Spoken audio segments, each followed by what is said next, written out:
دی کیپے هاوس ثوابي د ثوابای په تاریخ کې په اول وار د بین الاقوامی معیار خوراکونه لکه ایټالینز، چاینیز، برګرز، پیزا، پاستا او بیوریجز، کولډ ډرینکس، څومره هم سوپس چې دي هغه تاسو ته د بین الاقوامی معیار خوراکونه په خپله ثوابای کې په یو ډیر باپرده او ډیر ښکلي روایتي او کلچرل ماحول کې تاسو ته په اسانه او په ارزان نرخونو باندې ملاویدی شي.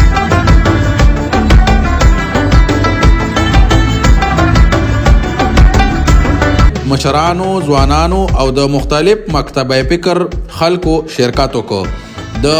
دغه کیپے هاوس د مشر یا د اونر دغه وخت بیټک ټي وي ته دغه وینا کې خپلو خبرو کې داسې وویل چې مونږ د ثوابې خلک مونږ وینو چې اسلام آباد، پیښور د هر ځای خلک لګیا دي، هلته کې ځي، فیملیز بوځي، خوراک کوالټي پسې ګرځي، هائی سروسز پسې ګرځي.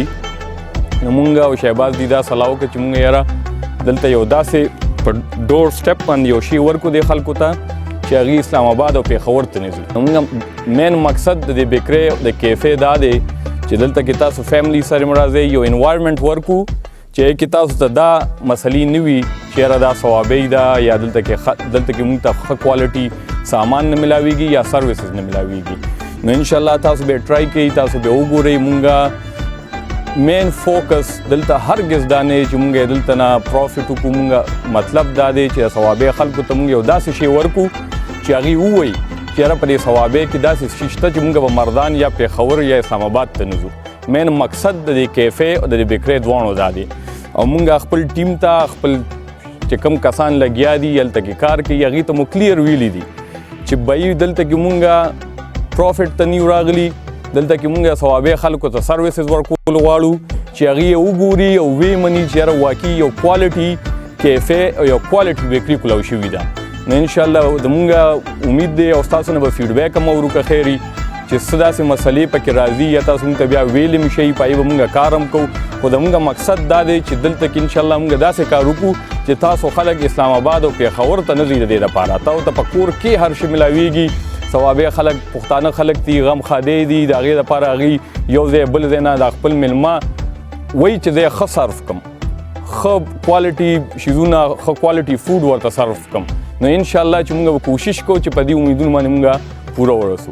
پته مین ثوابي جهانګیره روډ پنجپیر لار سره پخوا کې د کیپے هاوس په نوم باندې هم نن افتتاح وشوه. تاسو کولی شئ چې هلته کې د خپلو فیملی سره، د خپلو ماشومانو سره، د خپلو زنانو سره هلته کې وزټ کولی شئ.